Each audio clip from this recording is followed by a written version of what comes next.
Hello viewers, welcome to the next video of the first section, Monitoring Things Using Futures. In our previous video, we saw how to use tasks to make your customer happier.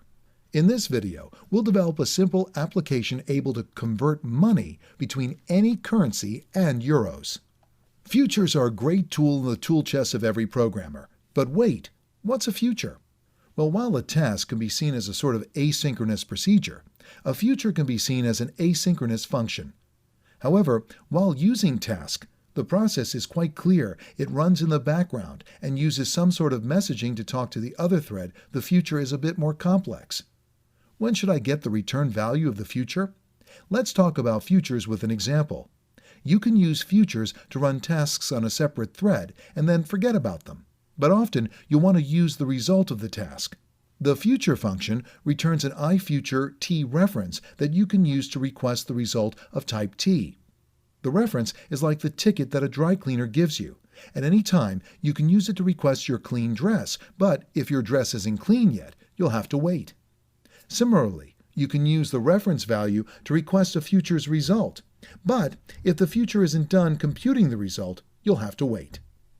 So, you will set the source currency type, set the amount of money, and then with the press of a button, you can convert the value in euros. Quite simple. However, this application gets the currency rates from a web service, so there is some delay in every conversion. But let's talk about the process. Select the source currency type, it will do nothing. Then, write the amount of money to be converted, it will do nothing. Press the button, we'll do some functions, call the web service using the selected currency symbol. Wait for the response, let's say some seconds.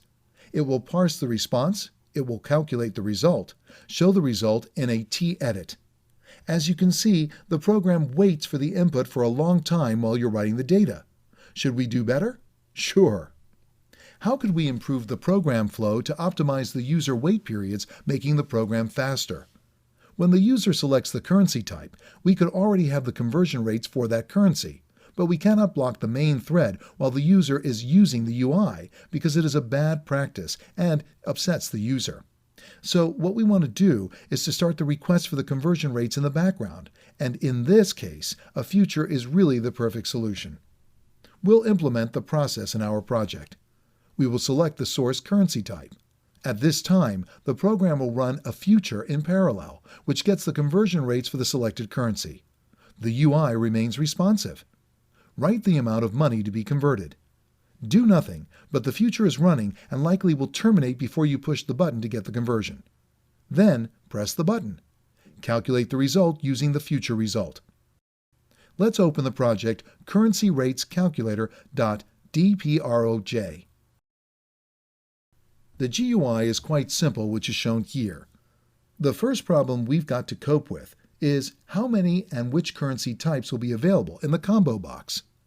Well, we'll use a nice, free, RESTful service to get the conversion rates available at this site, and this service has a set of API to interact with. For instance, to get the latest foreign exchange reference rates in the JSON format, we can call this request. This obtains the following response. Therefore, in the rates object, we have all the currencies the service can handle. Now, we've to issue a request in the form create, elaborate the response, and then set the combo.items property to the list of currencies available. Obviously, we do not want to block the user in the form create event, so the program uses our nice async.pas developed in the videos to get the list without blocking the GUI.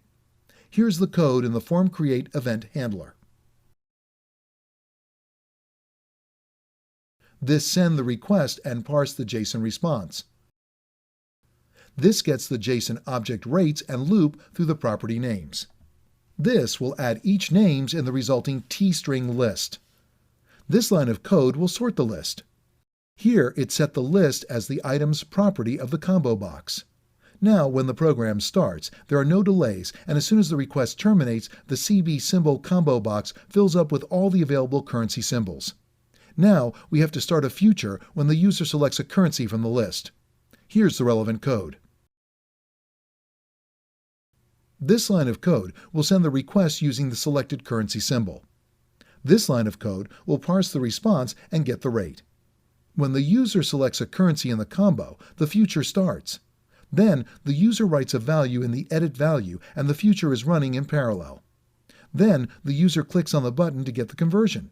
At this point, the future may be terminated or not, but our code is not affected by this. We are just reading the future return value. That's it. If the future is terminated, we simply read the value. If the future is not terminated, the read is blocked until it terminates. Here's the code under the btn convert. This line of code will simply read from the future. No synchronization or checks are needed. Run the program. Check how the combo gets filed with the available currency kinds without slowing down the program startup. Now select a currency symbol. Write a value in the edit and check the button. As you can see, there are no slowdowns. If your network is fast enough when you click on the button to get the conversion, the future is already finished so that you don't advise the delay. Here's the result of our program, which is running perfectly. Futures are not as ubiquitous as tasks are, but in some kinds of situations, you really can simplify your code using them. Remember that an iFuture is a descendant of iTask, so you can use all the methods already used in the previous videos to check whether the future is finished. However, in some cases, such as that exposed in these videos, this is simply not needed. Here's some documentation about futures. Using ttask.iFuture from the Parallel Programming Library. Tutorial on using futures from the Parallel Programming Library at this link. Brilliant! So this video showed us how to monitor things using futures. In our next video, we will parallelize using the parallel for.